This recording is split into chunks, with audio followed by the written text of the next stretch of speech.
നിഗൂഢതകൾ പുറത്തു വന്നുകൊണ്ടിരിക്കുന്ന ധർമ്മസ്ഥലയിൽ സംഭവിക്കുന്നത് എന്ത്? 2025 ജൂലൈ 3 ധർമ്മസ്ഥലയിലെ പോലീസ് സ്റ്റേഷനിലേക്ക് ഒരു വ്യക്തി വരുന്നു. താൻ ഭീഷണിക്ക് വഴങ്ങി പീഡിപ്പിക്കപ്പെട്ട 100-ലധികം സ്ത്രീകളുടെയും പെൺകുട്ടികളുടെയും മൃതദേഹം കുഴിച്ചിട്ടു എന്നാണ് ആ വ്യക്തി പോലീസിനോട് പറഞ്ഞത്. ധർമ്മസ്ഥല ക്ഷേത്രത്തിലെ മുൻ ശുചീകരണ തൊഴിലാളിയാണ് ഈ ഒരു വെളിപ്പെടുത്തലുമായി മുന്നോട്ട് വന്നിട്ടുണ്ടായിരുന്നത്. അയാളുടെ കയ്യിൽ തെളിവായി മൃതദേഹങ്ങളുടെ അവശിഷ്ടങ്ങളും ഉണ്ടായിരുന്നു. 1995 മുതൽ 2014 വരെയുള്ള കാലയളവിൽ 100-ലധികം മൃതദേഹങ്ങളെ ധർമ്മസ്ഥല ക്ഷേത്രത്തിലെ സൂപ്പർവൈസറുടെയും മുൻ അധികാരികളുടെയും ഭീഷണിക്ക് വഴങ്ങി താൻ കുഴിച്ചിട്ടു എന്നാണ് ഇയാൾ പറയുന്നത്.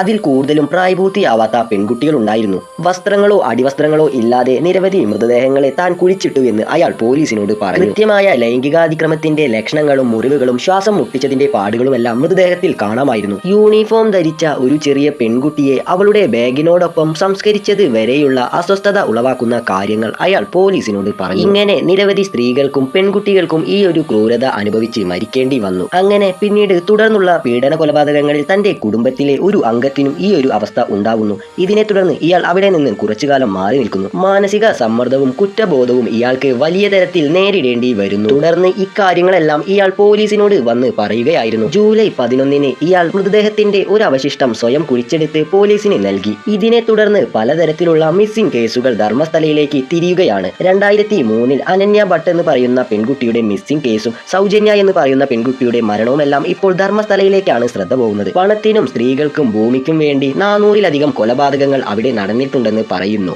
ഇതിന്റെ എല്ലാം പിന്നിൽ വലിയൊരു അധികാര ശക്തിയുണ്ട്, ഒരു ഗുണ്ടകളുടെ ചെയിനും. ഓരോ ദിവസവും നിരവധി മൃതദേഹങ്ങളാണ് ധർമ്മസ്ഥലയിൽ നിന്ന് കണ്ടെത്തുന്നത്. ഇന്ത്യ കണ്ടതിൽ വെച്ച ഏറ്റവും വലിയ കൂട്ടബലാത്സംഗ കൊലയാണ് ധർമ്മസ്ഥലയിൽ ഉണ്ടായിരിക്കുന്നത്. ഇതിനെക്കുറിച്ച് നിങ്ങൾക്ക് എന്താ തോന്നുന്നത്? കമന്റ് ചെയ്യുക, ഷെയർ ചെയ്തോ.